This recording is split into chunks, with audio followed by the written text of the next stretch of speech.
കാലിച്ചായുടെ മറ്റൊരു വീഡിയോയിലേക്ക് എല്ലാവർക്കും സ്വാഗതം.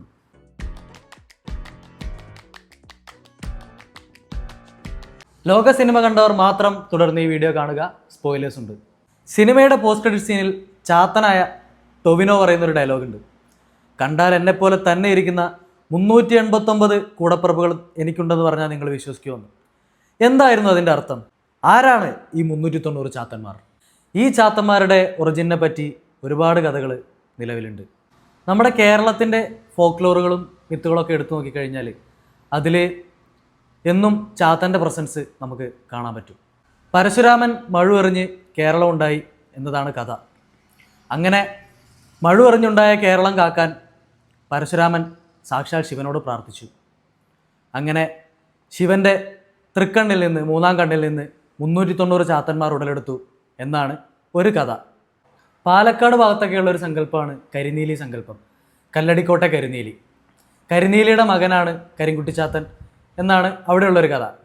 കരിനീലിയാണ്, കള്ളിയങ്കാട്ട് നീലിയല്ല. വടക്കൻ മലബാറിലൊക്കെ മറ്റൊരു കഥയാണുള്ളത്. അതായത് പഞ്ചമൂർത്തി എന്ന് പറഞ്ഞൊരു തെയ്യക്കൂട്ടത്തിൽ ഏറ്റവും പവർഫുൾ ആയിട്ടുള്ളൊരു ബീയിങ് ആയിട്ടാണ് കുട്ടിച്ചാത്തൻ അതിൽ വരുന്നത്. മറ്റൊരു കഥ ഞാൻ കേട്ടിട്ടുള്ളത് ശിവനും പാർവതിയും വള്ളുവനും വള്ളുവത്തിയായിട്ടൊക്കെ നടക്കുന്നൊരു കാലം ഉണ്ടായിരുന്നു. അന്ന് അവർക്കൊരു കുട്ടി ഉണ്ടായി. ആ കുട്ടിയാണ് കരിങ്കുട്ടി. അങ്ങനെ ഈ കരിങ്കുട്ടി ഇവരെന്ത് ചെയ്തു? കാളകാട്ടിൽ എന്ന് പറഞ്ഞൊരു ഇല്ലത്ത് ഒരു കുട്ടികളില്ലാത്ത നമ്പൂതിരിയും അന്തർജനം ഉണ്ടായിരുന്നു. അവർക്ക് വളർത്താൻ വേണ്ടി കൊടുത്തു.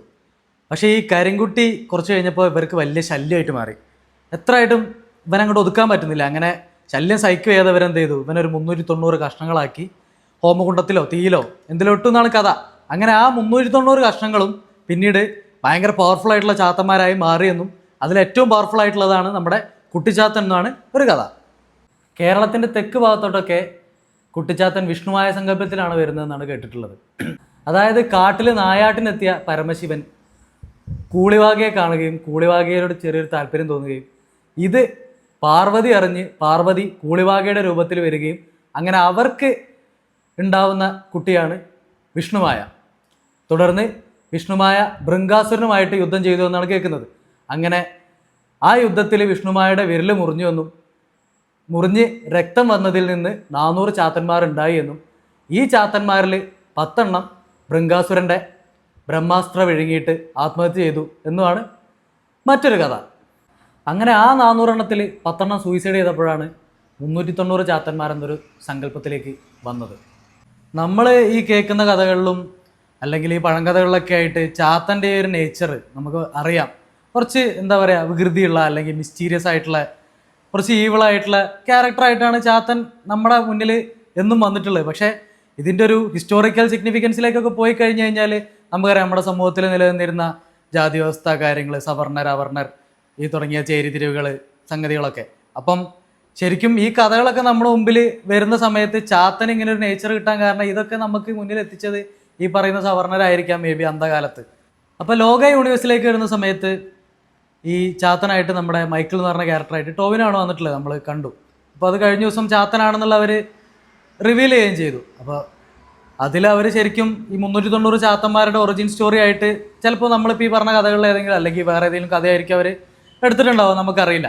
അപ്പോൾ അങ്ങനെ പോകുന്ന സമയത്ത് ടൊവിനോനെ ആദ്യം കാണിക്കുന്ന അല്ലെങ്കിൽ മൈക്കിളിനെ ആദ്യം കാണിക്കുന്ന സീനിൽ കീ ചെയിനുമായിട്ട് അവരൊരു സംഗതി ചെയ്തിട്ടുണ്ട്. അപ്പോൾ ആ കീ ചെയിനിൽ കാണുന്നത് കുട്ടിച്ചാത്തനാണെന്നുള്ളതാണ് എനിക്ക് തോന്നിയത്. അപ്പോൾ മേ ബി ആ മൈക്കിൾ എന്ന് പറയുന്ന ടൊവിനോ കുട്ടിച്ചാത്തനായിട്ടായിരിക്കാം ഇനി വരുന്നത്.